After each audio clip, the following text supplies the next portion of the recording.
महाराज श्री से जुड़ने के लिए और श्रीमद् भागवत कथा, श्री राम कथा, भजन श्रवण के लिए लाल बटन को दबाकर चैनल को सब्सक्राइब करें। भगवान की यह दिव्य मंगलमयी कृपा है, आप सभी के अंतःकरण में राम प्रेम लबालब भरा हुआ है।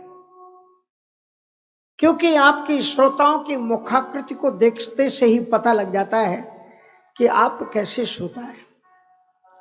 और कथा की जो श्रृंगार होता है ना, तो कहते हैं श्रोता वक्ता ज्ञान निधि कथा राम की गूढ़। जब श्रोता और वक्ता दोनों ही एक अच्छी सतह के होते हैं, तब कथा महारानी का अवतरण होता है। कथा का अवतरण व्यास के भी बस में नहीं होता है और श्रोताओं के भी बस में नहीं होता है। कथा महारानी जी खुद ही कृपा करके हमारे और आपके बीच में, इसलिए ब्रजांगनाओं ने कथा को एक अलग देवी का दर्जा दिया है। कहते हैं तव कथामृतम तप्त जीवनम कवि भीड़ितम कलम शापहम श्रवण मंगलम श्री मदादतम भुवि गणन्ति ते भूरिदाह जना। कल हम और आप भगवान श्री राम जी के जो सबसे ज्यादा प्रियतम है, और एक गुप्त मत समय कहो समझाए, और एक गुप्त मत समय कहो कर जोर, और शंकर भगत बिना नर भगत न पावे मूर। ऐसे जो सेवक स्वामी सखा सिय प्रिय के, जो मथुरा में भी भूतेश्वर महादेव के रूप में विराजमान है। भूतेश्वर का अर्थ क्या हुआ? क्यों जी, भूतों की ईश्वर, यही हुआ ना? तो ऐसा नहीं है, ऐसा नहीं है। क्योंकि श्रीमद् भागवत का जो 10वां स्कंद है ना, उसमें भगवान कृष्ण जी को भी भूतनाथ कहा गया। अब आप उनको क्या कहोगे? अवतीर यदोर वंशे भगवान भूत भावना। कृष्ण जी को क्या कहा?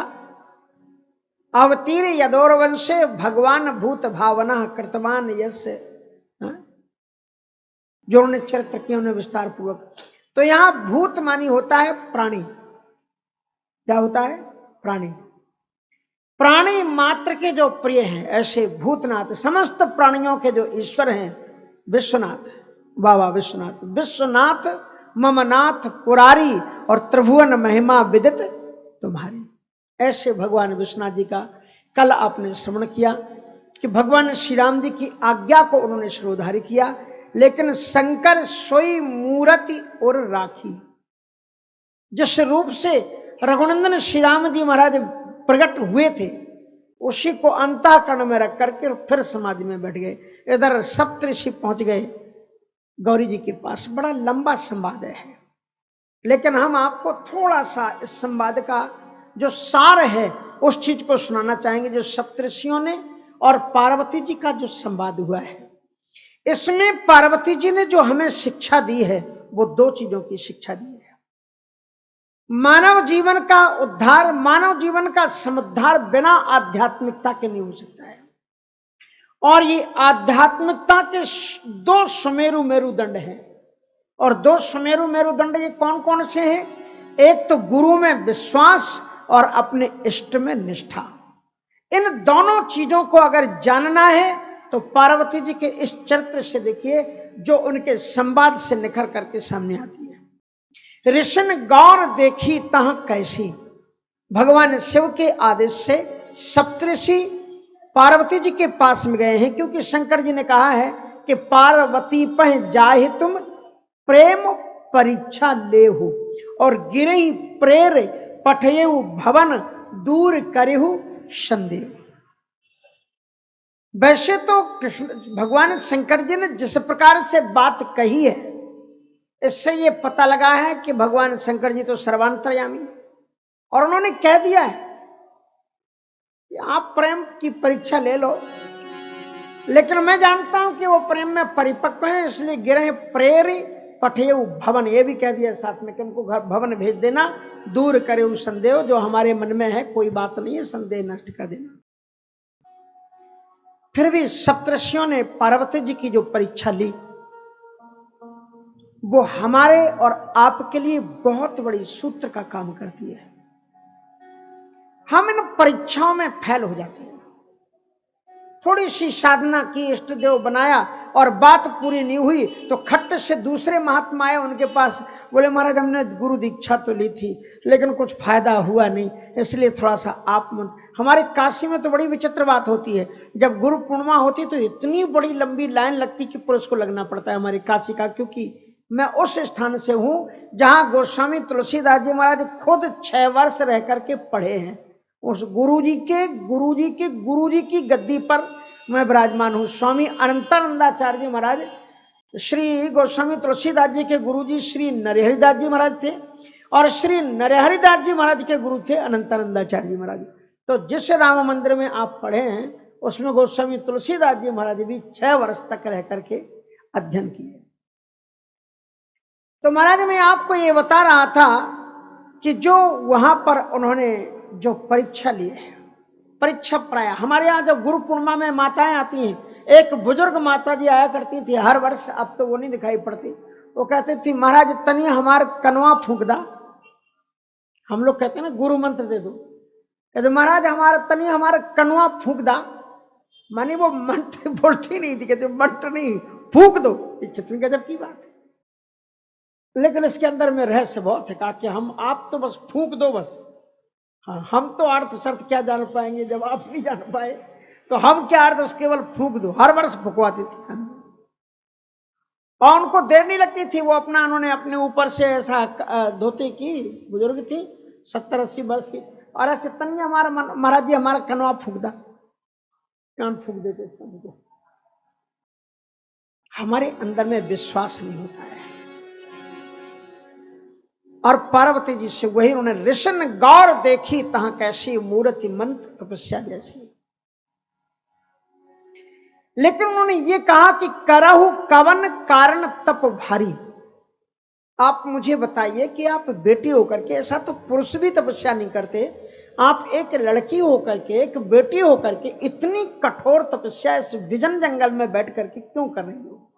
आज के जमाने में लड़कियों को सजन जंगल में भी कठिनाई होती है, लोगों के बीच में भी चरित्र की रक्षा करना होता कठिन होता है, और आप इस जंगल में बैठ करके तपा साधना में बैठी हुई, क्या कारण है?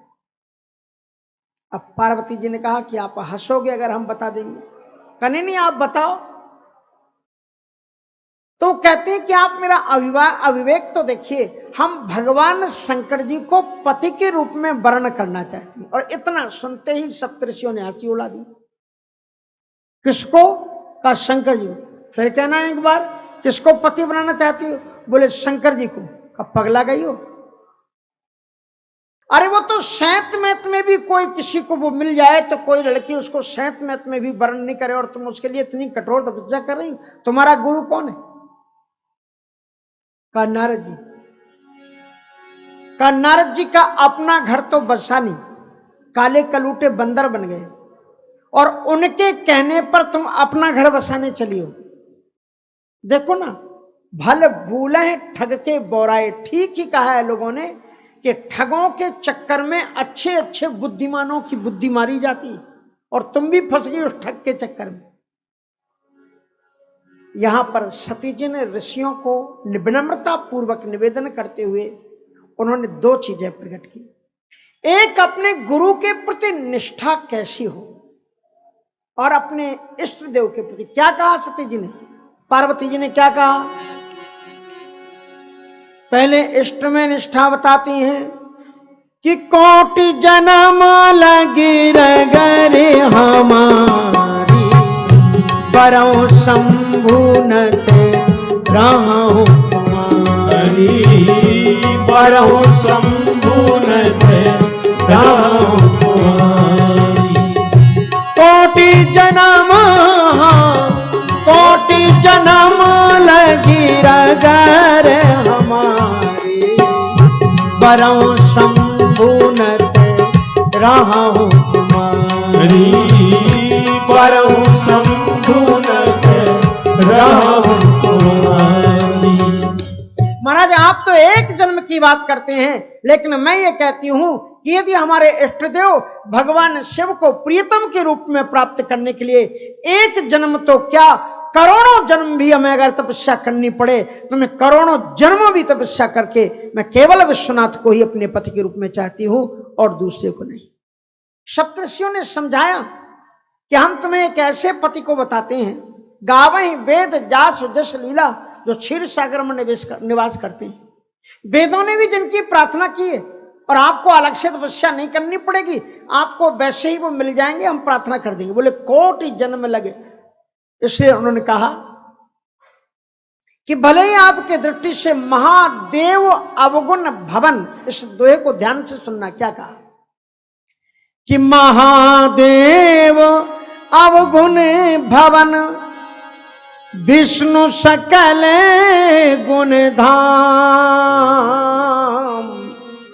जही कर मने रम जाए सन, और तेही सन काम। भले ही आपकी दृष्टि में शंकर जी सारे अवगुणों के भंडार हो, महादेव अवगुण भवन, और भले ही विष्णु सकल गुण धाम, भले ही विष्णु जी सारे सद्गुणों के भंडार हो, लेकिन महाराज जही कर मन रम जाए सन, तेही सन काम। जिसका मन जिसमें रम जाता है उसे उसी से मतलब होता है। एक तो इष्ट निष्ठा, देवता में कितना भी देवताओं के बारे में कोई बता दे, लेकिन कभी भी अपने इष्ट देव को बदलो मत। जैसे हनुमंत लाल जी महाराज के साथ पास में गरुण जी पहुंच गए, कहा चलो आपको द्वारकाधीश ने बुलाया है। कहा हम तो अयोध्याधीश के भक्त हैं। श्रीनाथो जानकी नाथो अभेद परमात्मनि, तथापि मम सर्वस्व रामः कमल लोचना। यद्यपि राधानाथ और सीतानाथ में कोई भी फर्क नहीं है, लेकिन फिर भी मैं क्या करूं, मेरे दिल में तो सीतानाथ ही विराजमान हो चुके। श्रीनाथो जानकी नाथो अभेद परमात्मनि, ये दोनों अभेद हैं, दोनों ही परमात्मा हैं, लेकिन तथापि मम सर्वस्व रामः कमल लोचना, फिर भी मेरे राजीव लोचन राम ही मेरे दिल में बैठे। पार्वती जी ने स्पष्ट कह दिया, कोटि जन्म लग रगर हमारी, और बरौ शंभु नत राहु कुमार। और गुरु के वचनों में कितनी श्रद्धा होनी चाहिए, वो भी कहती हैं कि तजहो न नारद करे उपदेश, तजहो न नारद करे उपदेश, आप कहें सत बार महेशु, आप कहें सत बार महेशु, तजहो न नारद करे उपदेशु, तजहो न नारद करे उपदेशु, आप कहें सत बार महेशु, आप कहें सत बार महेशु।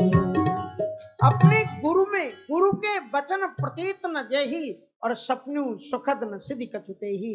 जिसको आपके गुरु के वचनों में विश्वास नहीं होता, उसे स्वप्न में भी सुख और संसिद्धि की प्राप्ति नहीं होती। इसलिए पार्वती जी ने कहा कि तजाओ न नारद कर उपदेशु। आपके गुरु कौन है? कहा नारद जी। अब अगर आप पहले मिल गए होते तो हम आपको ही गुरु बना लेते।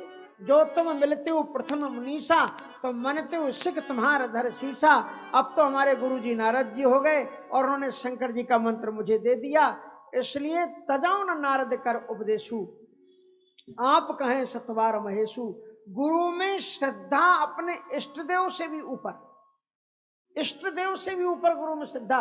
पार्वती जी कहती हैं कि अब मैं नारद जी के वचनों का त्याग नहीं कर सकती, भले ही मेरे इष्ट देव शंकर जी ही खुद ही प्रकट होकर के 100 बार मुझसे कहें कि नारद के वचनों का परित्याग कर दो, तो भी मैं नारद जी के वचनों का परित्याग नहीं कर सकती। तजहु न नारद कर उपदेशु, आप कहें सतबार महेशु। ये है अपने इष्ट में और गुरु में श्रद्धा। इसलिए श्रद्धा है क्या का वेद गुरु वाक्येषु विश्वासा इति श्रद्धा। वेद में और गुरु के वाक्यों में विश्वास ही उसी का नाम श्रद्धा है। जैसे कहते हैं ना इसको बड़ी श्रद्धा है, श्रद्धा यहां से शुरू होती है। वेद गुरु वाक्येषु विश्वासा, वेदों में और गुरु के वाक्यों में जिसके विश्वास हो उसी के पास में श्रद्धा है। तो ये दोनों ही चीजें थी। सप्तऋषियों ने प्रणाम किया कि महारानी जी मैं तो भगवान के आज्ञा से यहां आया था, आपकी पूरी श्रद्धा हो चुकी है, भगवान से उन्हें आपको स्वीकार कर लिया है, आप यहां पिताजी बुलाने आए तो आप चली जाना। सप्तऋषि चले गए। अब महाराज हेमवंत तो प्रसन्न हो गए और इन्होंने सोचा विवाह की तैयारी की जाए। इसी बीच में तारकासुर का भयानक अत्याचार, अनाचार, पापाचार, भ्रष्टाचार धरती पर बढ़ा। पृथ्वी व्याकुल हुई, ब्रह्मा जी के पास गई और ब्रह्मा जी ने स्पष्ट रूप से उत्तर दे दिया कि हमारा कुछ भी इस पर वश नहीं है, क्योंकि शंभ शुक्र शंभूत सुत यही जीते रण सोए। भगवान शंकर जी के अंश से प्रादुर्भूत जो पुत्र कार्तिकेय होंगे उनके द्वारा ही इसका वध किया जा सकता है और किसी में वश नहीं है। आप ये प्रयत्न करो कि भगवान शंकर जी का विवाह हो जाए। और इधर शिव समाधि बैठे सब त्यागी, भगवान शंकर जी सब कुछ त्याग करके समाधि में बैठे हुए हैं। देवता लोग व्याकुल हो गए अत्याचार अनाचार से। उन्होंने एक आपातकालीन मीटिंग की। मीटिंग में कामदेव आए। कामदेव ने विश्वास किया, विश्वास दिलाया कि यद्यपि अच्छी तरह से आप लोग जानते हो कि शिव विरोध ध्रुव मरण हमारा भगवान शंकर जी के विपरीत आचरण करने पर मेरी मौत निश्चित है, लेकिन फिर भी शास्त्र ये कहते हैं कि परोपकाराय सताम विभूतिया। संसार में पाप और पुण्य दो ही एक लाइन में परिभाषित वेदव्यास जी महाराज ने किए हैं कि अष्टादश पुराणेषु व्यासस्य वचनद्वयम् परोपकाराय पुण्याय पापाय परपीडनम्। परहित सरस धर्म नहीं भाई और पर पीड़ा सम नहीं अधमाई। कामदेव ने कहा कि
श्रुति सेतु।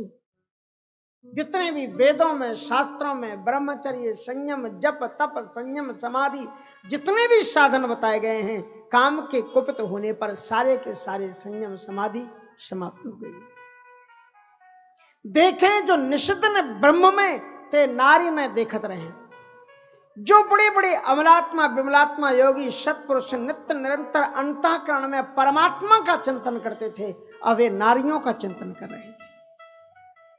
संगम करें तलाव तलाई, जहां अस दशा जलन की वर्णी, को कह सके सचेतन करनी, पशु पक्षी नव जल खगधारी, भय काम बस समय विसारी। तो बोले कोई बचा ही नहीं। का धरी न काहू धीर, धरी न काहू धीर, सबके मन से जे हरे, जे राखे रघुबीर ते उबरे तिही काल मोह। उस समय संसार में कोई भी ऐसा नहीं रह गया जिसके जीवन में धैर्य रहा का। तब तो धर्म का मूल ही खत्म हो गया, कोई बचा ही नहीं। धरी न काहू धीर, सबके मन मन से तो धर्म बचा ही नहीं। बोले नहीं बचा, बोले जे राखे रघुबीर ते उबरे तेही काल मोह। ऐसे संत लोग बच गए जिनको राम जी ने बचा लिया। बोले ऐसा कैसा राम जी करते हैं, कुछ को बचाते हैं कुछ को डुबोते हैं, कुछ को राम जी ने रखा और कुछ को जाने दिया। कहा नहीं, उसका अर्थ दूसरा है। जे राखे रघुवीर का अर्थ लोग कर लेते हैं राम जी ने जिनको रख लिया। बोले ऐसा नहीं, जिन लोगों ने राम को रख रखा था अपने दिल के अंदर में, एक मयान में एक समय एक ही तलवार रह सकती है। जहां राम तहां काम नहीं, जहां काम नहीं राम।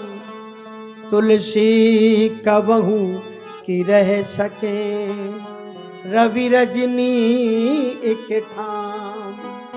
तो जिन लोगों ने अपने अंतःकरण के अंदर में राम को विराजमान कर रखा था, वहां पर काम का प्रवेश नहीं हो पाया, वो लोग बच गए।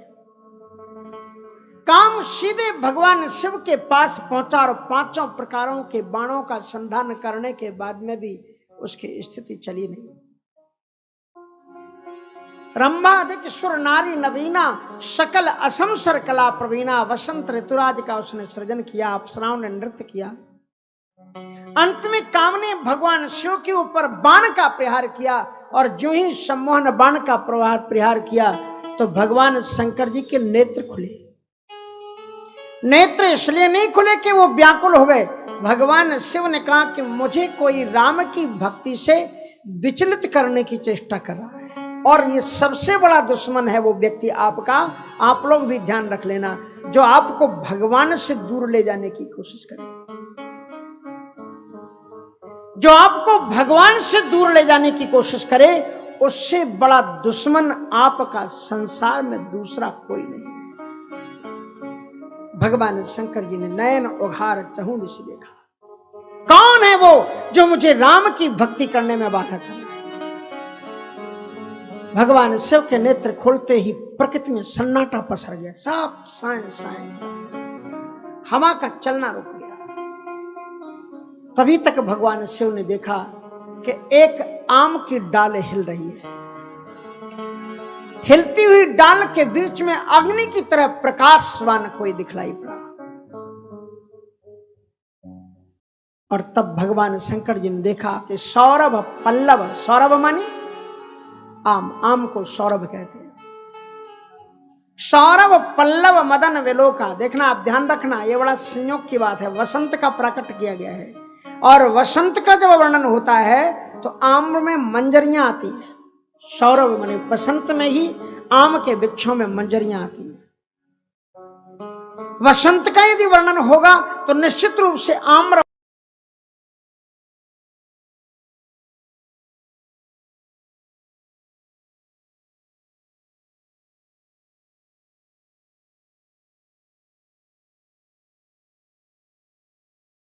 कितना भी शास्त्र निंदा कर ले, कितने भी गुरु और संत लोग निंदा कर ले, लेकिन ये सारा संसार काम क्रोध और मद लोभ के बगैर चल ही नहीं सकता,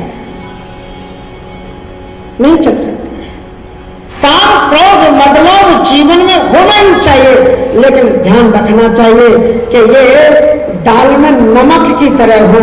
उतना ही में जीवन में रखना जिसमें दाल में नमक डालते हैं, कहीं ऐसा ना हो जाए कि आप नमक में डाल दीजिए। और इसलिए बुराई को तत्काल जला करके खाक कर देना चाहिए। और भगवान शंकर जी ने तब से वो तीसर नयन उघारा। ये आपके पास नेत्र है कि नहीं? आपके पास में भी नेत्र है।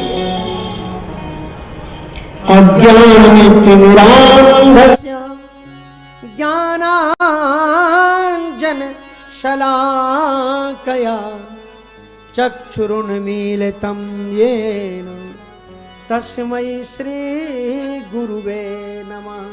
ये तीसरा नेत्र है, ज्ञान का नेत्र है। जो सदगुरु खोलता है। सदगुरु की कृपा का जब ये तीसरा नेत्र खुल जाता है तब आपको पता लगता है कि कौन आपका अपना है, कौन पराया है, किस वस्तु से आपका हित है और किससे अहित है। भगवान शिव ने देखा ये काम है। तब शिव तीसर नयन उघार, तब शिव तीसर नयन उघार, चितवत काम भयउ जर छार, चितवत काम भयउ जर छार, तब शिव तीसर नयन उघारा, तब शिव तीसर नयन उघारा, तब शिव तीसर नयन उघारा, तब शिव तीसर नयन उघारा, चितवत काम भयउ जर छार, चितवत काम भयउ जर छार, चितवत काम भयउ जर छार, चितवत काम भयउ जर छार। भगवान शिव ने ज्ञान की दृष्टि से काम को जला करके खाक कर दिया। सारे संसार में दुनिया प्रसिद्ध हो गई। संसार के भोगी लोगों को बड़ा पश्चाताप हुआ, लेकिन संत लोग निष्कंटक हो गए कि चलो काम ही खत्म हो गया। ये सूचना लेकर के सप्तऋषि महाराज जब हिमवंत जी के यहाँ पर वो गए तो उन्होंने कहा बोलो अब क्या करोगे। पार्वती जी से क्या बोले वो सप्तऋषि, अभी तो परीक्षा लेके गए थे, कह के गए थे जगत माता सर्वज्ञ भवानी, और अब फिर व्यंग पूर्वक बोले अब क्या होगा। पार्वती जी ने क्या हुआ, पार्वती जी ने पूछा क्या हुआ, कहा जारियु काम महेश। भगवान शंकर जी ने जिसके लिए सांसारिक लोग विवाह करते हैं, तुम जिससे विवाह करने जा रही हो उसने काम को ही जला दिया, अब उससे विवाह करने से क्या मतलब है तुम्हारा। पार्वती जी मुस्कुराई और इतना तीक्ष्ण व्यंग किया उन महात्माओं के ऊपर, कहा कि अगर आप कहते हो कि भगवान शिव ने काम को अब जलाया है तो आप शिव को जानते ही नहीं। तुमरे लाग काम अब जारा, आप कहते हैं भगवान शिव ने इस काम को अब जलाया, तो क्या इसके पहले भगवान शंकर जी सकाम थे, कामी थे।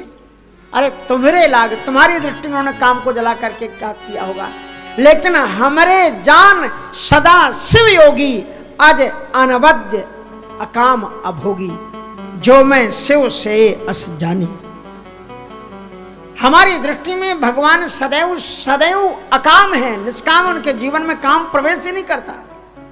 अज अनवद्य अकाम अभोगी, अकाम है, निष्काम है और अभोगी है, भोग वासनाओं से सर्वथा रहते हैं, ऐसा मेरा देवता भगवान शिव है। भोले नाथ से निराला, गौरी नाथ से निराला कोई और नहीं। भोले नाथ से निराला, गौरी नाथ से निराला कोई और नहीं।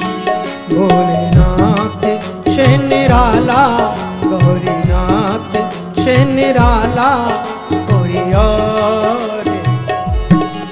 भोलेनाथ से निराला, गौरीनाथ से निराला कोई और नहीं। कोई और नहीं, कोई और नहीं, कोई और नहीं, कोई और नहीं। भोलेनाथ से निराला कोई और नहीं। भोलेनाथ से निराला कोई और नहीं।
कोई और नहीं, हाँ कोई और नहीं, कोई और नहीं, कोई और नहीं, कोई और नहीं, भोलेनाथ से निराला कोई और नहीं, भोलेनाथ से निराला कोई और नहीं, कोई और नहीं, कोई और नहीं।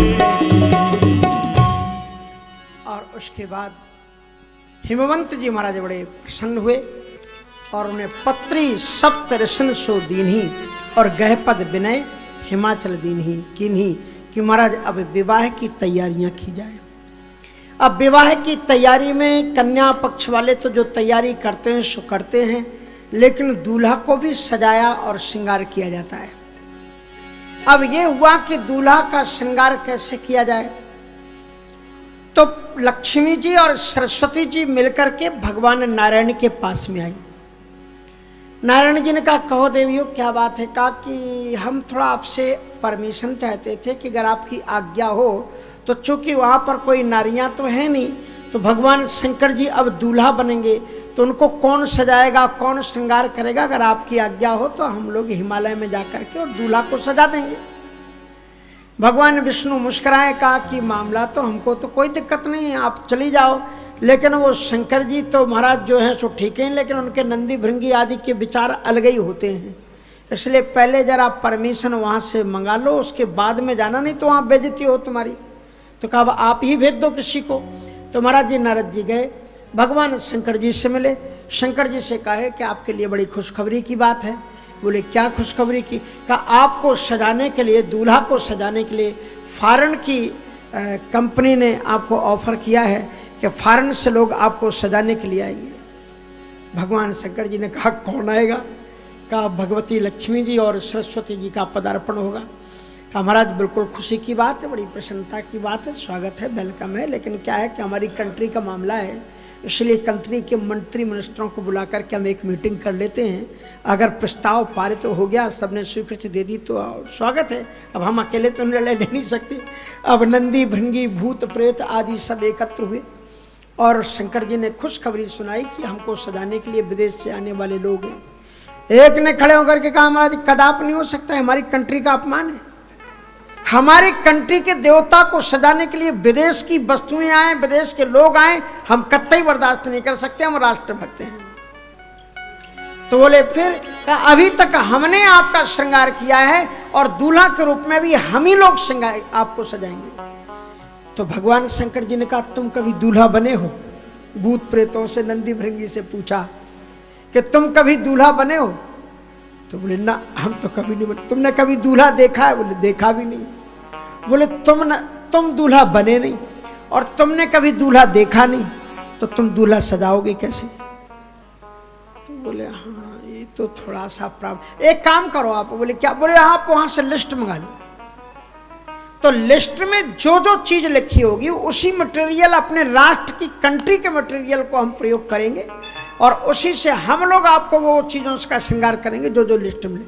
अब लिस्ट आ गई साहब।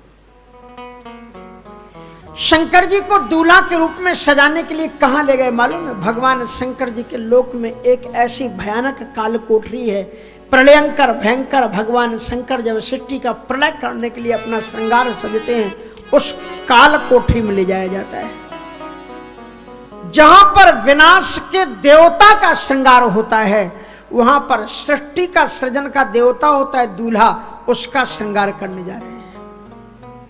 दूल्हा तो सृष्टि का सूत्रपात करने जाता है और वो उसको वहां सजाने के लिए ले जा रहे हैं। अब ले गए वहां पर, वो लिस्ट थी, वो बार बार उड़े, बार बार उड़ती थी। सो एक नन्ना सा दुलारा सा प्यारा सा श्रृंगार संता एक चमकता हुआ सर्प उठा के धर दिया उसके ऊपर कि ये कागज उड़े नहीं। और सबसे पहले लिखा हुआ था कि दूल्हे को नंबर 1 का लिखा हुआ है, दूल्हे को सोने का मुकुट पहनाया जाए। वहां तो चारों तरफ बर्फ ही बर्फ, वहां सोने का क्या था।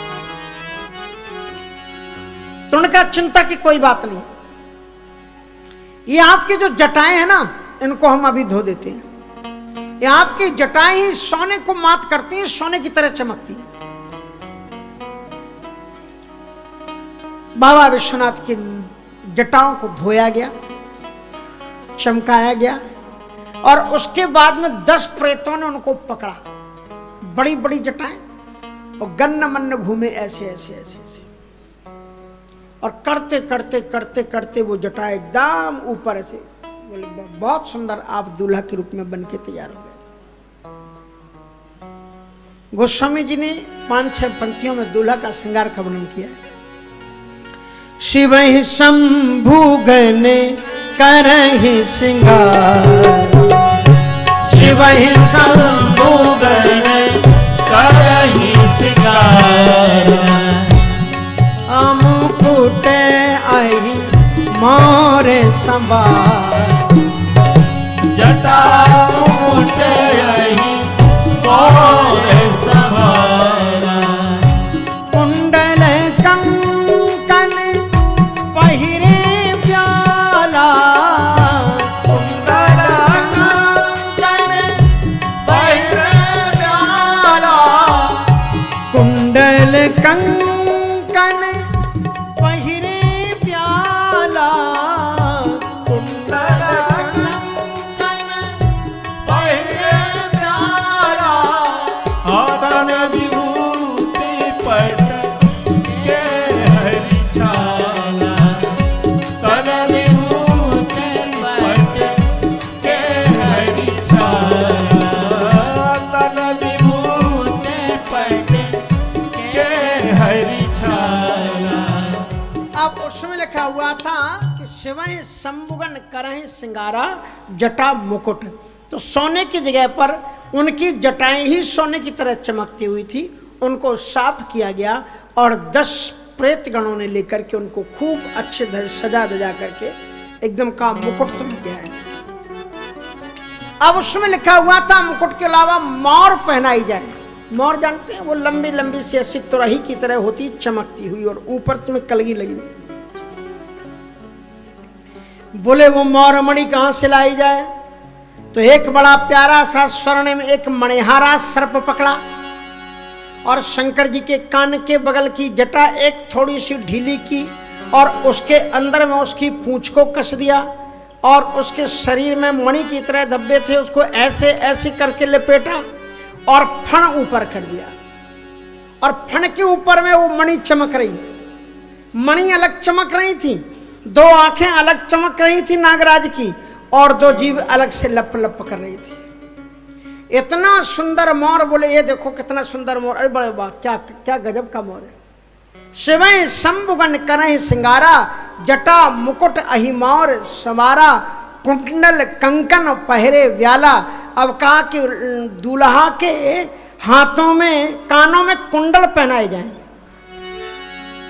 अब कुंडल कहां से आए का, वो भी सोने के होते हैं, जो ब्याला, ब्याला मानी होता है सर्प अलग होते हैं, भुजंग अलग होते हैं, ब्याल मानी होते हैं सर्प के छोटे छोटे बच्चे।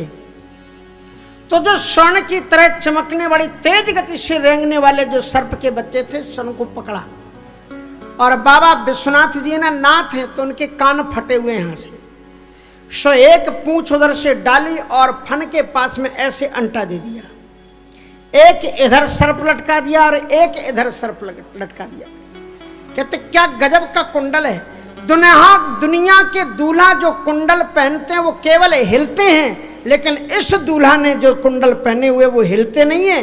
चलत कुंडलम भ्रू सुनेत्रम विशालम, इस दुल्हा के कुंडल चल रहे हैं, गन्न वनो कान में कर रहे हैं,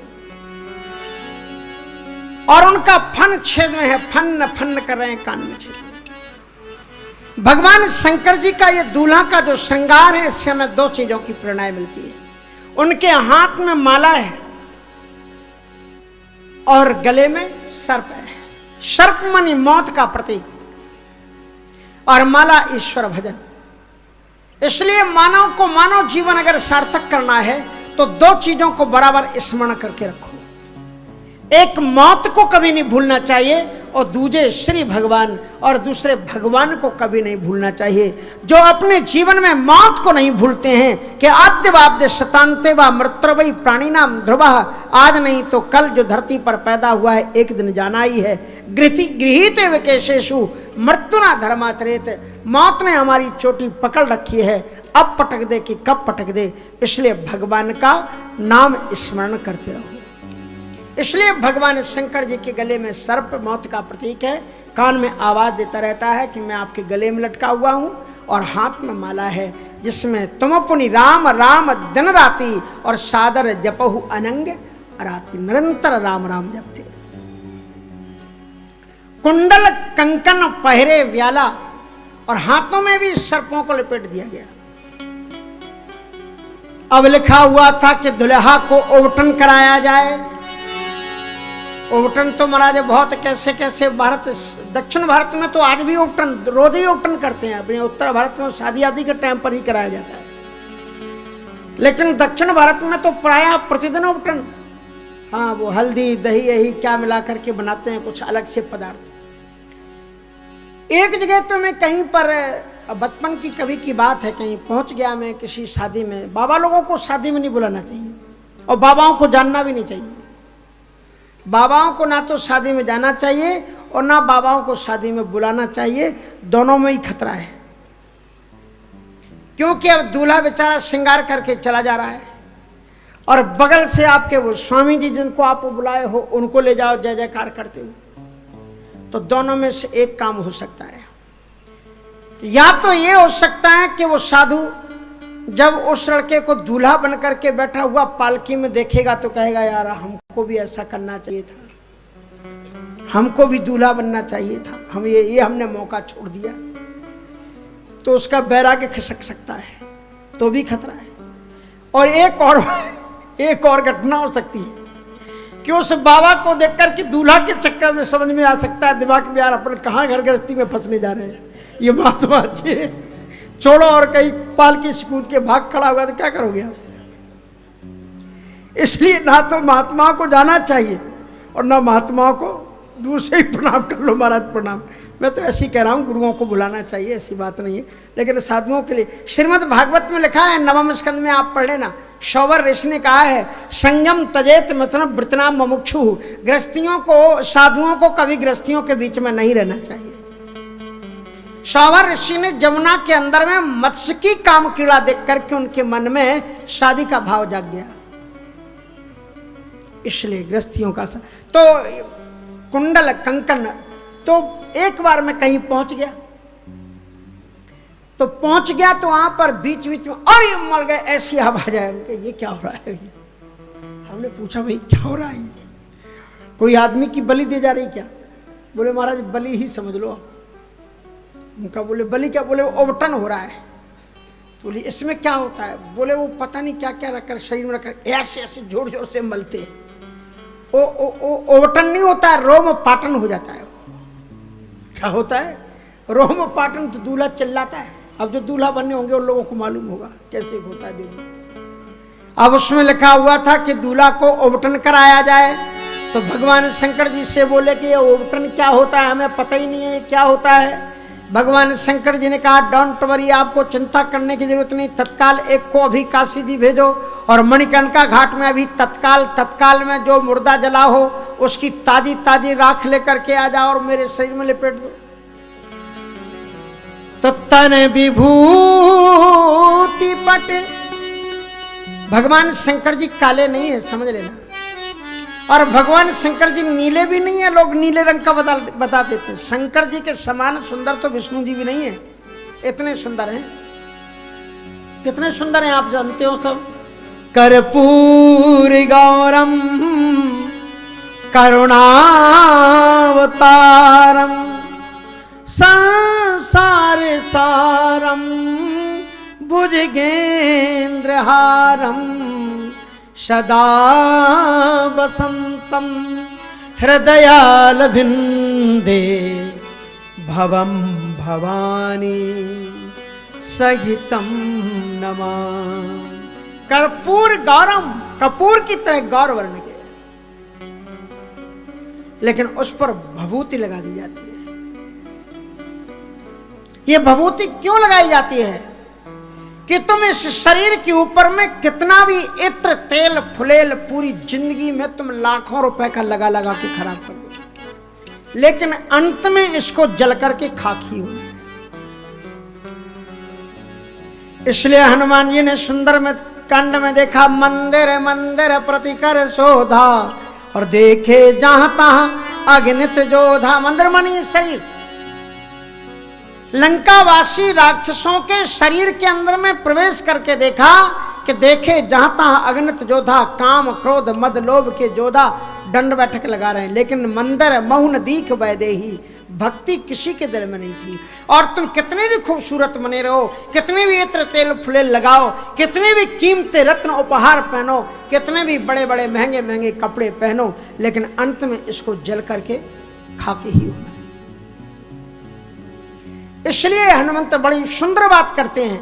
तो उन्होंने क्या किया कि तन विभूति, भगवान शंकर जी कहते हैं कितना भी श्रृंगार करना, लेकिन अंत में इसको राख ही वरना है। सच्चा श्रृंगार चरित्र से होता है, सोने और चांदी के आभूषणों से नहीं होता।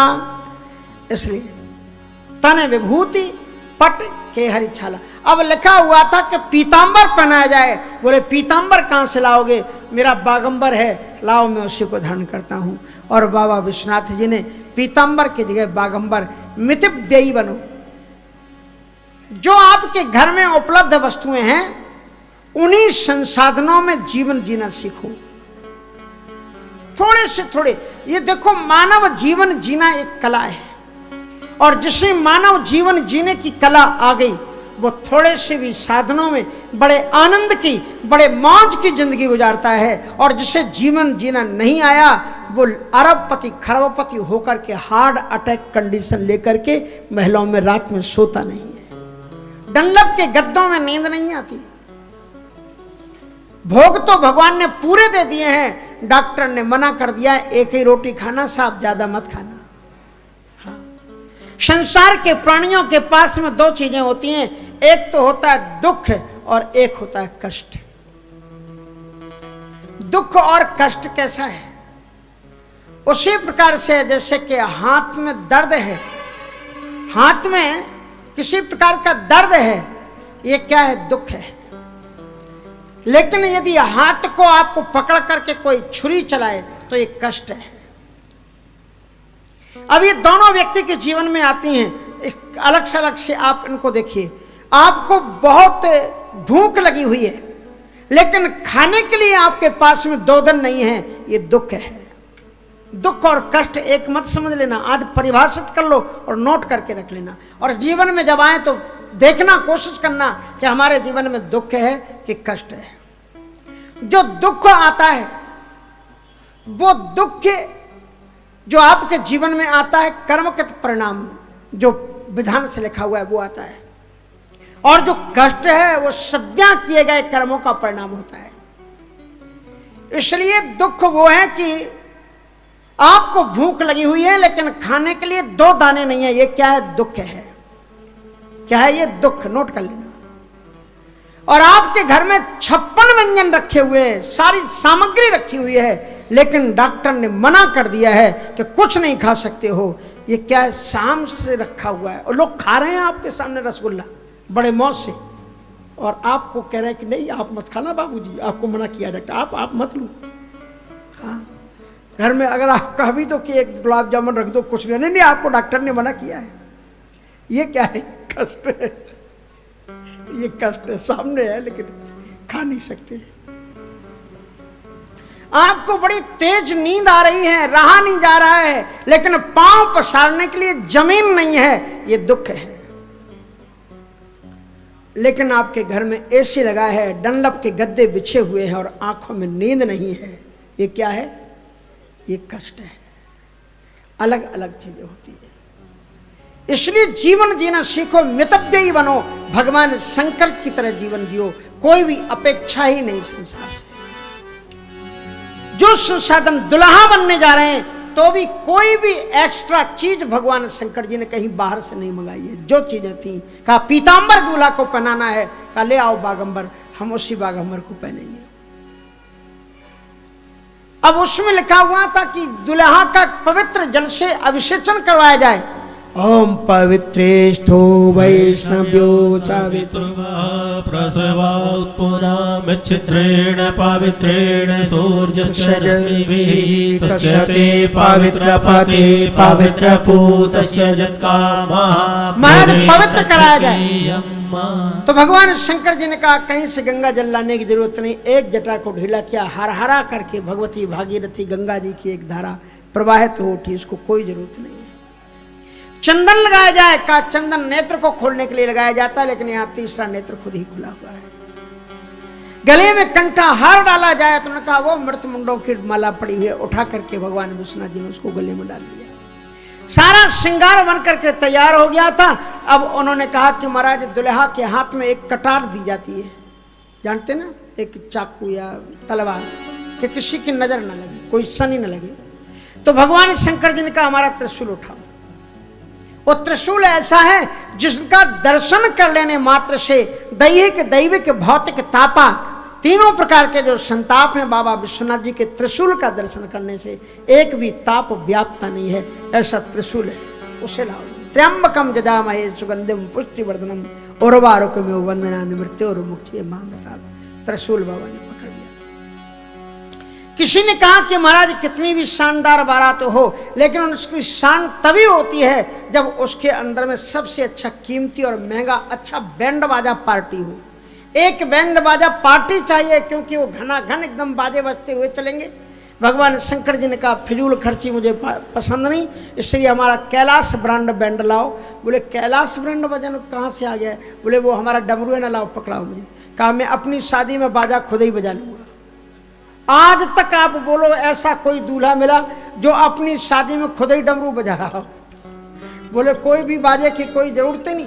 अब सब कुछ तैयार हो गया तो उसके बाद में ये क्या कहा गया कि सब कुछ तो ठीक है, लेकिन अब इसमें लिखा हुआ है कि दूल्हे को घोड़े पर बैठाया जाए। तो बाबा विश्वनाथ जी ने कहा कि दूल्हा कहाँ से लाओगे? हमारी वृषभ बैल उसको ही सामने तैयार कर दो।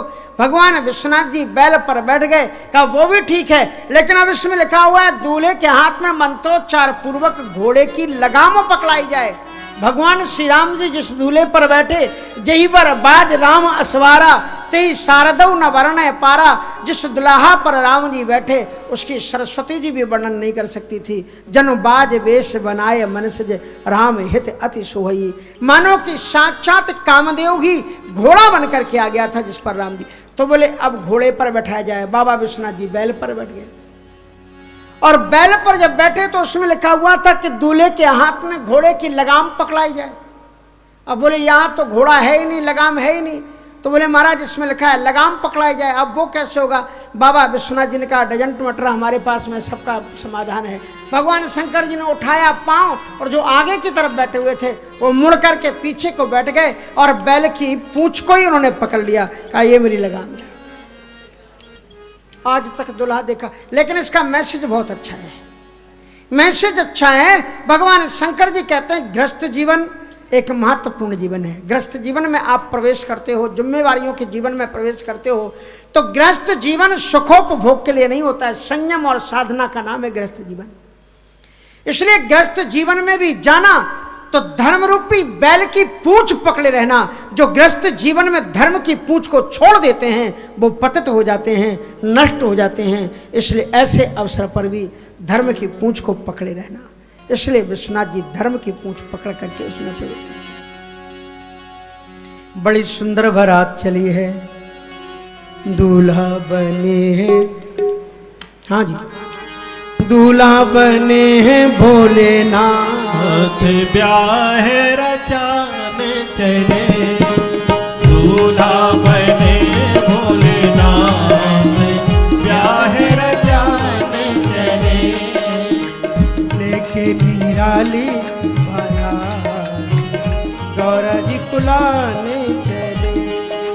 लेके निराली बारात गौरा को ब्याहने चले।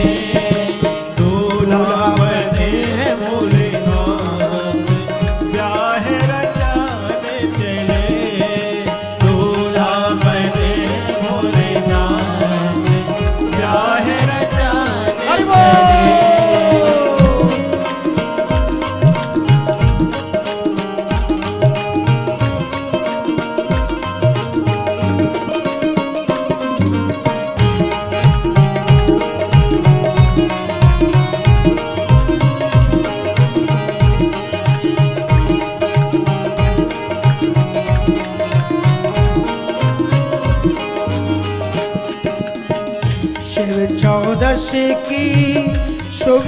घड़ी आई, शिव चौदसी की शुभ घड़ी आई, शिव चौदसी की शुभ घड़ी आई, और शिव विवाह की शुभ घड़ी आई, बाजे नगाड़े अरु बाजे सहनाई, बाजे नगाड़े और बाजे सहनाई, बाजे नगाड़े अरु गूंजे सहनाई, बाजे नगाड़े और गूंजे सहनाई, महादेव देवों के साथ गिरजा को लाने चले, महादेव देवों के साथ हरि बोल।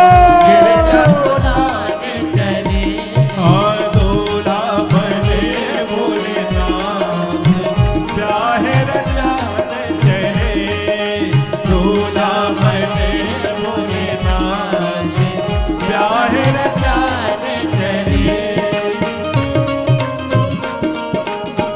ताली बजाते हुए भाव से, आप बारात में जा रहे हो तो ताली बजाओ, और जो बारात में नहीं जा रहा तो ताली नहीं बजाना, भाव से।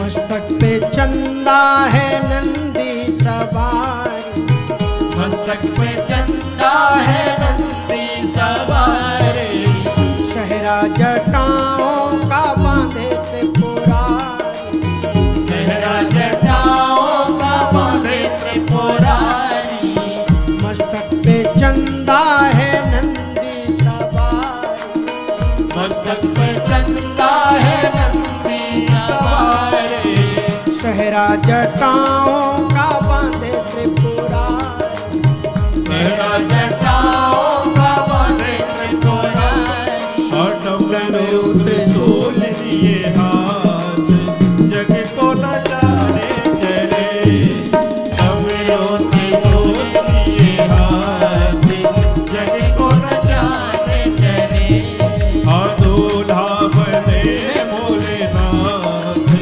ब्याहे रचाने चले, दूल्हा बने भोलेनाथ ब्याहे रचाने चले।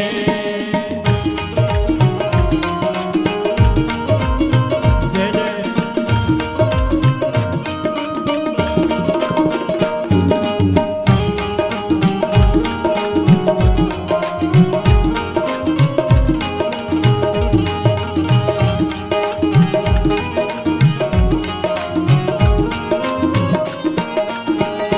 आगे हैं चले पीछे देवों के टोले, आगे है चले पीछे देवों के टोले, पी के चले हैं भांग देखो रे भोले, पीछे चले हैं भांग देखो रे भोले, आगे हैं चले पीछे देवों के टोले, आगे है चले पीछे देवों के टोले, पी के चले हैं भांग देखो रे भोले, और पीछे चले हैं भांग देखो रे भोले, घर घर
दूल्हा तस बनी बराता, कौतुक विविध होई मग जाता। कौतुक विविध होई मग जाता। कौतुक विविध होई मग जाता। कौतुक विविध होए मग जाता। दुनिया में आपने बारात बहुत देखी होगी, लेकिन ये बारात नहीं थी। क्या थी? कि जस दूल्हा तस बनी बराता, और कौतुक विविध हो। ये बारात नहीं है, ये बराता है। हाँ, इसलिए ये आ का डंडा जुड़ जाए तो अर्थ बदल जाता है। देखो, संत तो सबको ही कहते हैं, लेकिन और सब संत होते हैं, लेकिन हनुमान जी महाराज संत नहीं है। क्या है? अब मोहि भाव भरोसे हनुमंता, और बिनु हरि कृपा मिले नहीं। ये संत नहीं है, ये संता है। बोले संत और संता में फर्क क्या होता है? जो केवल बातों से बात मनाए उसका नाम संत होता है, और जो बात नहीं माने तो लात से भी बात मना दे उसका नाम होता है संता।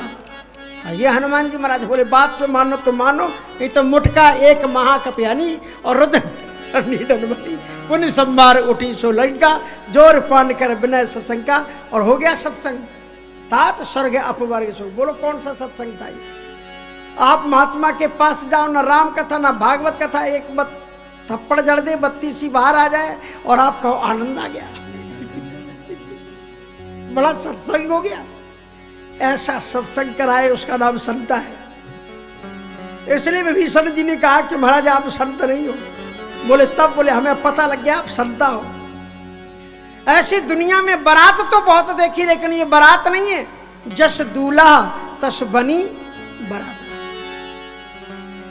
अब बारात का महाराज बड़ा गजब का सम्मान होता है। सो हेमवंत जी महाराज नाते रिश्तेदारों के साथ में उनका वेलकम स्वागत दुल्हा का करने के लिए जयमाल माला आदि लेकर के खड़े हुए थे। इधर महाराज बारात शुरू हुई, और जो ही बारात शुरू हुई तो सबसे पहले श्री इंद्र देवता निकले, और इंद्र देवता जगमगाते हुए सारे देवताओं से बीच में बड़े जगमगाते प्रसन्न चित्त से चले जा रहे थे आगे। सो हेमवंत जी महाराज ने सोचा शायद दूल्हा यही है, और माला लेकर के दौड़े कि मैं वेलकम कर लूं दूल्हा साहब का। तभी तक महाराजगढ़ नारद जी ने पूछा क्या कर रहे हो? कहा दूल्हा का स्वागत कर रहे हैं। बोले दूल्हा नहीं, ये तुम्हारे दूल्हा का जो कर्मचारी विभाग है उसका ये हेड है। तो अरे बाप रे बाप, जिस दूल्हा का कर्मचारी विभाग का हेड इतना सुंदर, फिर दूल्हे की तो बात ही क्या है। अब थोड़ी देर बाद में कुबेर जी महाराज आए। क्या पूछना उनके पास में धन संपदा क्या, हीरे जवाहरात की जगमगाती हुई मालाएं चमक डुल रही हैं, छत्र लगा हुआ है, चले जा रहे हैं। दौड़े के अब डाले दो माला। नारद जी का अरे धराओ, कहाँ माला डाल? बोले क्यों डाल रहे हो माला इनको? बोले दूल्हा है। बोले दूल्हा नहीं। बोले बोले तब ये तुम्हारे दूल्हा का जो है ना, तुम्हारा दूल्हा उसके एक खजांची है, ये कोषाध्यक्ष है, ये दूल्हा नहीं। अब उसके बाद में महाराज वरुण देवता, क्या रिमझिम रिमझिम वर्षा होती हुई चली आ रही। सौम्य मस्तक चमकता हुआ ललाट और चमर डोलाते हुए देवतागण पीछे चले जा रहे हैं वरुण देवता के साथ। पवन अगुवाई कर रहे हैं। कब निश्चित रूप से यही देवता होंगे, इनको तो माला डाल ही दो। बोले कहाँ डाल दो? इधर आओ, ये देवता नहीं है, तुम्हारे दूल्हा नहीं है। बोले तब? तुम्हारे जो दुल्हा देवता है ना, ये उनके जल भरिया हैं। रसोई बनती तो यही पानी भरने की सेवा करते हैं, जब वो स्नान करते पानी यही भरते हैं। पवन देवता है। बोले ये तो हवा डुलाते हैं, पंखा करते हैं तुम्हारे दूल्हा के ऊपर। बोले गजब का बात, ऐसा दूल्हा हमारा, इतना गजब का। अब तो महाराज जी विष्णु जी आए, 4 भुजाएं, शांताकारम भुजगशयनम पद्मनाभम। अब तो रोके नहीं नारद जी, अब हाथ चुड़ा के भागे। नारद जी पकड़े, अरे रोको तो, बात सुने। बोले आप कुछ नहीं सुनना, हम समझ गए यही है, डाले ही दो अब इनको। यही विचित्र है, इनके सबके 2 ही हाथ होते, इनके 4 हाथ हैं। अरे बोले ये विचित्र नहीं है, विचित्र तो तुम अभी देखोगे। बोले तब ये कौन है? बोले ये तो तुम्हारे दुल्हा का फ्रेंड है, सेवक स्वामी सखा सियपिए के। अरे वाह, जिस दुल्हा का फ्रेंड है इतना खूबसूरत, पूछना क्या है। अब महाराज उसके बाद में जब सारे देवता निकल गए, क्योंकि विष्णु जी ने कहा था बिलग बिलग हुए चलो सब निज निज सहित समाज, सब अलग अलग करके चलो। सो सब अलग अलग जत्थे से चल रहे थे, सब निकल गए। उसके बाद बारात की शुरुआत हुई। नाना तन, किसी को पांव ही नहीं है, और बिना जिनके पांव नहीं थे तो वो चल कैसे रहे थे। तो आपने पुराने जमाने में देखा था वो जो रोड बनते थे, तारकोल के डिब्बे ढिनगा दिए जाते थे, ऐसे ढिनकते हुए चले आ रहे थे बिना पांव के। को मुखहीन विपुल मुख काहू, कोई को एक भी मुख नहीं। मेरे बाबा ये मत समझ लेना को मुख नहीं थे, उनका मतलब ये मौन व्रत धारण करने वाले साधक थे शंकर जी के साथ। और विपुल मुख काहू का मतलब अनेकों शास्त्रों के वक्ता। को मुखहीन विपुल मुख काहू, रिष्ट पुष्ट को अत तन बाहु, तन कीन को अत पीन पावन को अपावन। बड़ी विचित्र बारात शुरू। और उनके बीचों के बीच में एक बैल पर उल्टी तरफ मुंह करके एक बैठा हुआ था, नाग लिपटे हुए, बिच्छू डमरू बज रहा है। गजब का चंद्रमा चमक। नाते रिश्तेदारों ने कहा ये क्या है। हेमवंत जी ने कहा ये कैसे दूल्हा हो सकता है। अरे वो पुराने जमाने में बारातें निकलती थी तो बिजू का वो कुछ कौतुक हार, ये कौतुक वाले लोग होंगे, मेले में बारात में लाए जाते हैं, इनको निकल जाने दो, दूल्हा पीछे आ रहा होगा। नारद जी ने कहा हेमवंत जी भूल मत कर लेना, तुम्हारा दूल्हा यही है जो बीच में बैठा हुआ है, जो नाग माला डाली। अब तो महाराज सुनकर के होश उड़ गए लोगों के। तो बालक सबले जीवी पराने, धर धीरजीता रहे सयाने। और आप जानते ना बारात रात के मौके पर बच्चों का झुंड बहुत था। सारे के सारे बच्चों ने जब भूत प्रेतों की बारात देखी तो अपने अपने पांव सिर पर रख करके भाग खड़े हुए। अब गए भवन घर में, जब पहुंचे तो माताएं घर में काम कर रही थी। तुम बारात देखने गए थे, आ क्यों गए? तो हाँ करके पहले दरवाजा बंद करो, पहले दरवाजा बंद करो, फिर बात बताएंगे। अब दरवाजा बंद कर दिया, आए और गोद में छुपे जाए, छुप छुप करके वो बारात नहीं है। जमकर धार किधों बरियाता, ऐसा लगता है कि मानो साक्षात यमराज अपने पूरे देवताओं के साथ में हमारे नगर पर धावा बोल दिया। जीवत जो रहे बारात देखत, पुण्य बढ़त ही कर सही, देखे सो उमा विवाह घर घर बात असल रखन गई। कहते हैं कि मुझे ऐसा प्रतीत होता है कि जीवत जो रहे विवाहत देखत, पुण्यवत ही कर सही। जो इस बारात को विवाह को देखने के बाद में भी जिंदा रह जाए तो बहुत पुण्यशाली होगा। ऐसा उन्होंने कहा कि महाराज जब कर धार किधों बरियाता। अब महाराज हेमवंत जी क्या करते, रोते गाते उन्होंने पति का, उनका अपने दुल्हा का स्वागत किया। अब माताएं ऊपर छत से खड़ी देख रही थी। ऑर्डर हुआ कि जाओ परीक्षण करने चलो। अब कर परीक्षण मूसल से किया जाता है, लेकिन बाबा विश्वनाथ जी का परीक्षण कैसे करें कि विशाल बंबू मंगाया गया, एक बांस, और बांस में मूसल को बांधा गया और 20 सखियों ने पकड़ा और दूर से ही ऐसे किया, 10 हाथ दूर से। आज तक ऐसा परीक्षण नहीं हुआ किसी दूल्हा का। बोले ये तो सब ठीक है, लेकिन सास अब आगे चल करके उसकी आरती उतारे। अब सास जी की पांव नहीं चले, सांप देख लिया था उन्होंने वहां से। माताएं तो वो क्या कहते हैं, घर में छिपकली देख करके भाग लेती, और वहां सांप हाय दैया करते, कहीं चूहिया दिख जाए, छिपकली दिख जाए। अब महाराज जैसे तैसे माता जी सुनैना जी आगे बढ़ी तो देख नहीं सकती थी, इसलिए नीचे मुंह किए हुए और पूजन का थाल ऊपर बढ़ा रही और सिर नीचे करती जा रही है ऐसे। अब वो थाल में क्या था, एक दीपक रखा हुआ था और भगवान शंकर जी के गले में विषधर भुजंग, और पता नहीं सर्प का और दीपक से बैर कितना होता है। और ज्यों ज्यों वो थाली ऊपर करें, वो गले में जो सर्प था वो ऐसे हो गया, और ऊपर किया तो और ऐसे हो गया। अब जब उन्होंने आरती के लिए और ऊपर उठाया तो उसने सोचा ये तो मेरी तरफ फन दे मारा उसने पर, उसी थाली में सोन के हाथ से थाली खटाक से गिर गई, खन्न करते हुए नीचे गिरी। दीपक बुझ गया, लोटे का पानी गिर गया और महारानी सुनैना जी 4 खाने चित्त होकर के गिर के बेहोश हो गई। सो 4 लोग उठा करके उनको ले गए वहां से। अब वो क्या होता है कि दुल्हा को अपनी सास से बहुत प्रेम होता है। दूल्हा ने देखा कि सास नीचे पड़ी हुई है, सो दूल्हा को जरा दया आई और ऊपर से नीचे से झुक कर के नीचे को जब देखने लगे तो उनके मस्तक में था चंद्रमा और चंद्रमा में था अमृत। वो जो ही उन्होंने मस्तक टेढ़ा किया तो चंद्रमा से अमृत छलक गया और अमृत छलका तो वो बाघंबर पर पड़ा। जो बाघंबर विश्वनाथ जी पहने हुए थे वो बाघ जिंदा हो गया। जो बाघंबर था ना, जो ही चंद्रमा का अमृत उसके ऊपर टपका वो बाघ जिंदा हो गया। दहाड़ एक मारी, जहां से सिंह गर्जना की तो बाबा विश्वनाथ जी की सवारी दुलत्ती फटकारते हुए एक तरफ भाग खड़ी। दूल्हा नीचे गिर गया।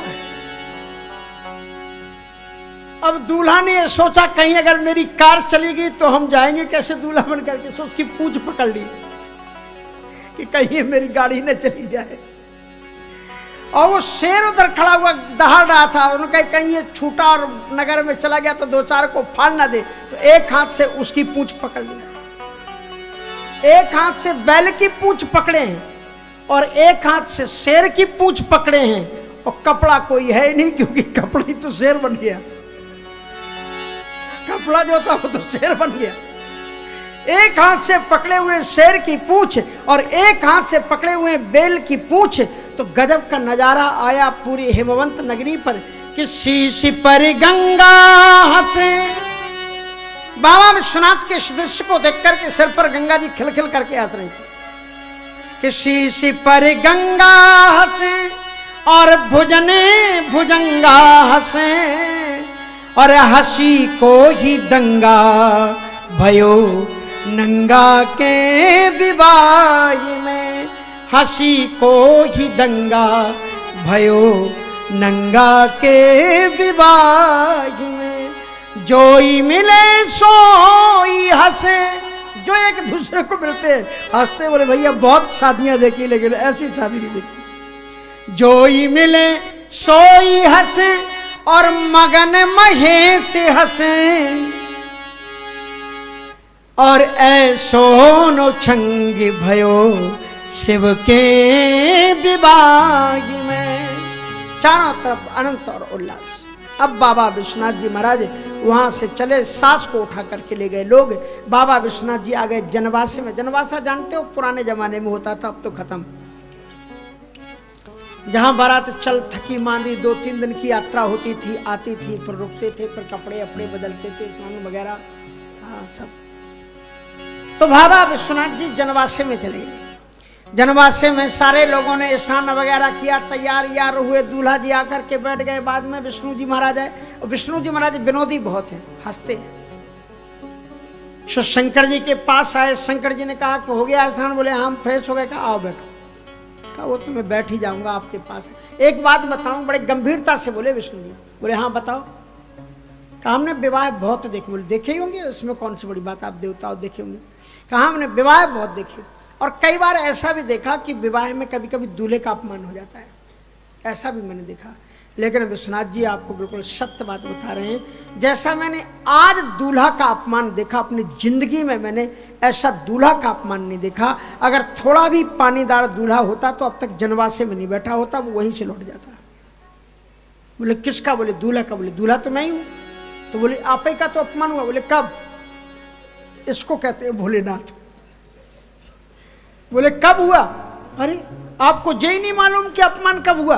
अरे देखो ना, वो पूजन का थान गिरा दिया। और वो तो ठीक है जो ठीक है, लेकिन जो मंगल कलश था वो तो मांगलिक होता है, उसका गिर जाना अशुभ माना जाता है। मंगल कलश गिरा दिया आपकी सास ने। कहा अरे आप बिना पढ़े लिखे हो, आपको पता नहीं। मेरी माँ पढ़ी लिखी सास, उसको मालूम है कि जिसके सिर पर साक्षात त्रिपथगा भागीरथी गंगे जिसके प्रवाहित हो रही, उसको क्या चुल्लू भर लोटा भर पानी दिखाना। इसलिए मेरी सास बड़ी अकलमंद थी, उसने लोटे गिरा दिया। कहा इसके सामने का अपमान करना। लेकिन वो मंगल दीप भी बुझ गया। कहा हाँ उसको मालूम है जिसके सिर पर दूज का चंदा चमक रहा है तो सूर्य के सामने ये दीपक का उजाला क्या दिखाना है। इसलिए मेरी सास ने इस दीपक को बुझा दिया। कहा वो तो ठीक है, लेकिन डर करके आपके चरणों में गिर पड़ी। वो डर गई, बेहोश हो गई। बोले डरी और बेहोश नहीं थी, वो जानती है कि मैं देवाधिदेव महादेव हूँ, इसलिए साष्टांग दंडवत प्रणाम कर रही थी, और कोई बात नहीं।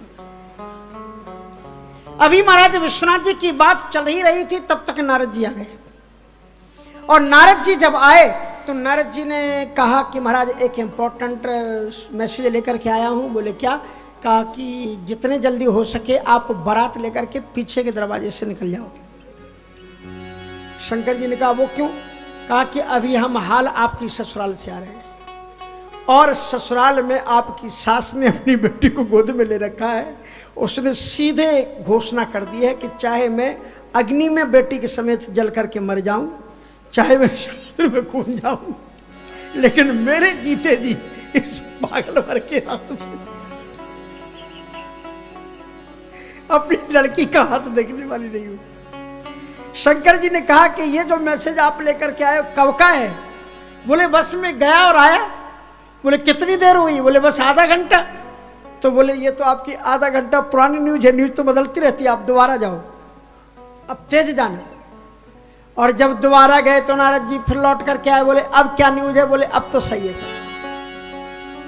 बोले उस समय जब गए थे तो माँ का संवाद सुना था, और माँ कह रही थी कि नारद कर में काहि बिगारा, भवन बसत जिन मोरे उजारा, अश्युपदेश उमहि जिन दीन्हा, बौरे बरही लाग तप कीन्हा।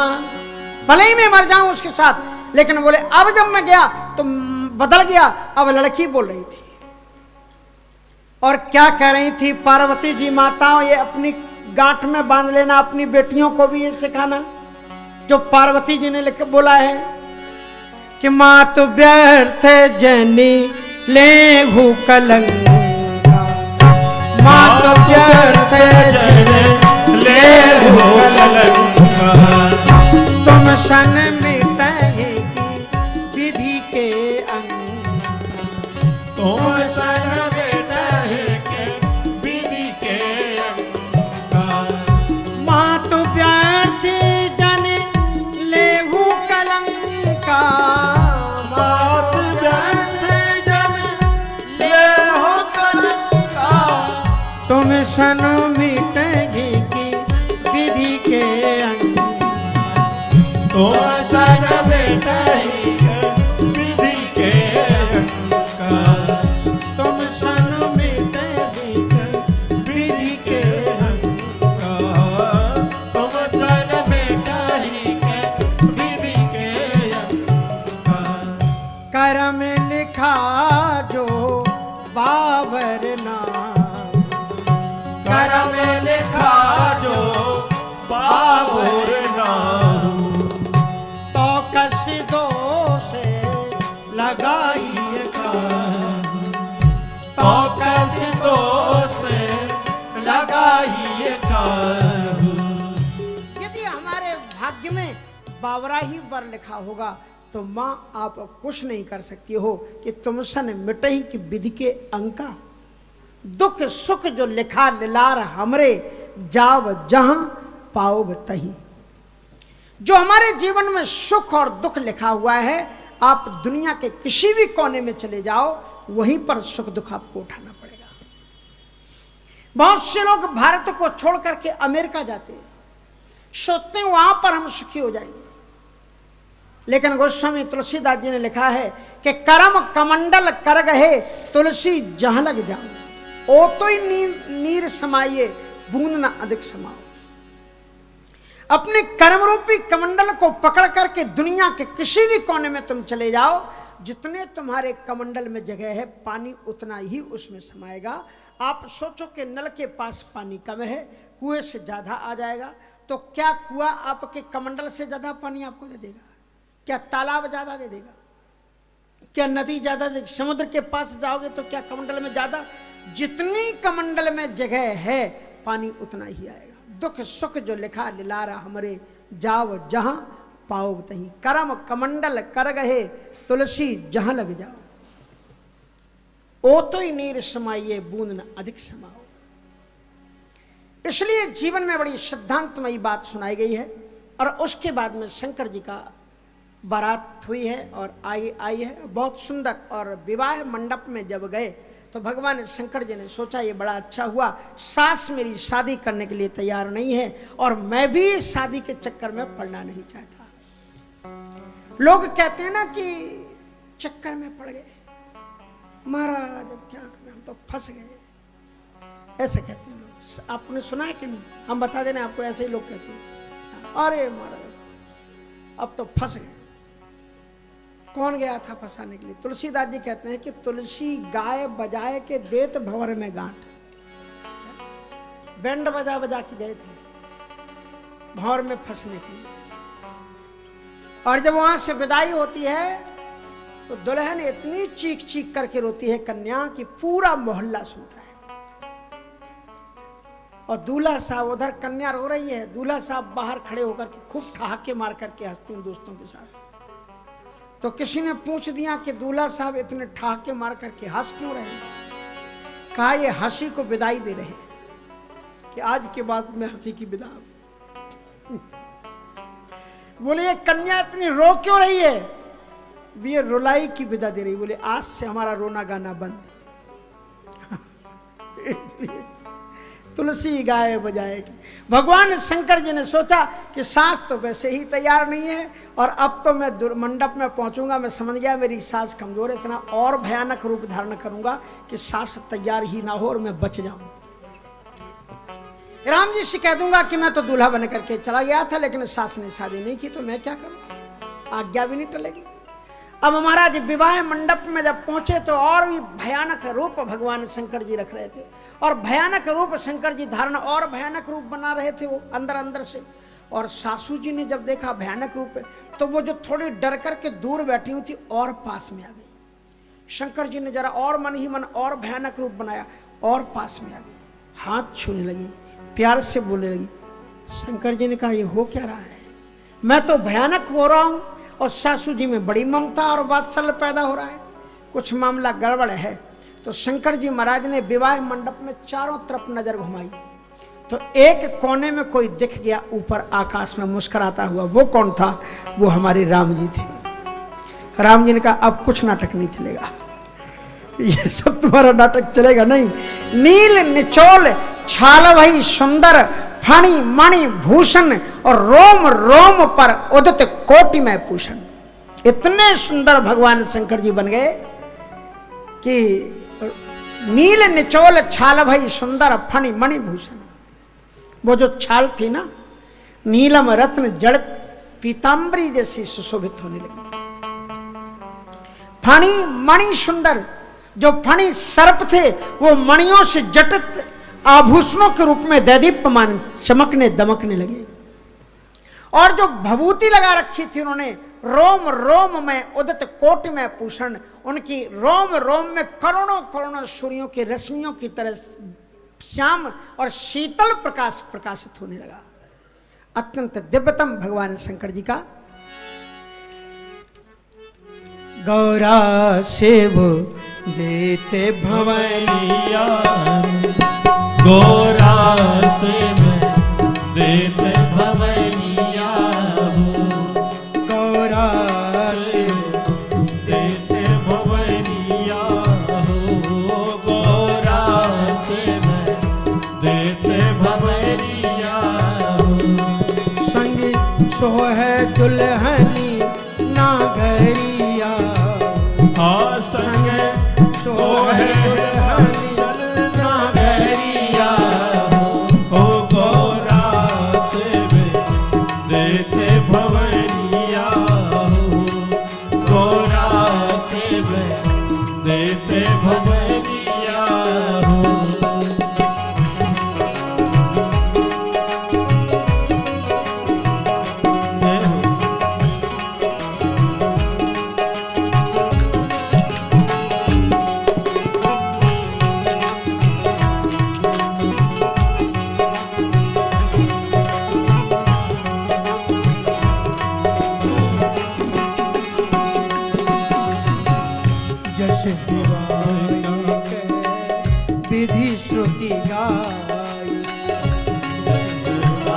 के स्तुति गाई, महामुनि ने सो सब करवाई, महामुनि ने सो सर्व करवाई। गए गिरीश कन्या माही, गए विदेश उस कन्या पानी। भवहि समरे पी जानी भवानी, देते भवैया गौरा शिव, देते भवैया।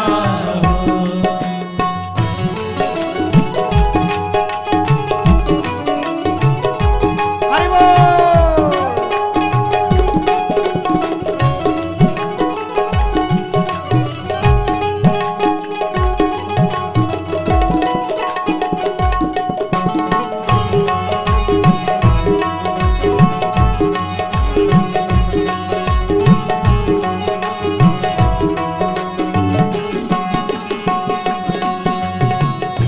पानी गहन जब तीन महे, पाड़ी गहने जब केरे महीना, हर से सकल सुरे, आहिए हरि से अब सकल सुरेशा।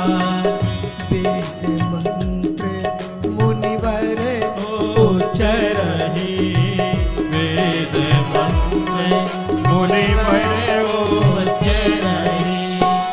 जय जय जय शंकर सुर कर, सुरगोरा देते भवैया, शिव गौरा हो देते भवैया। हो सके तो है वाचल नगरिया, हो सके तो है वाचल नगरिया। हो गौरा शिव देते भवैया, हो गौरा शिव देते भवैया।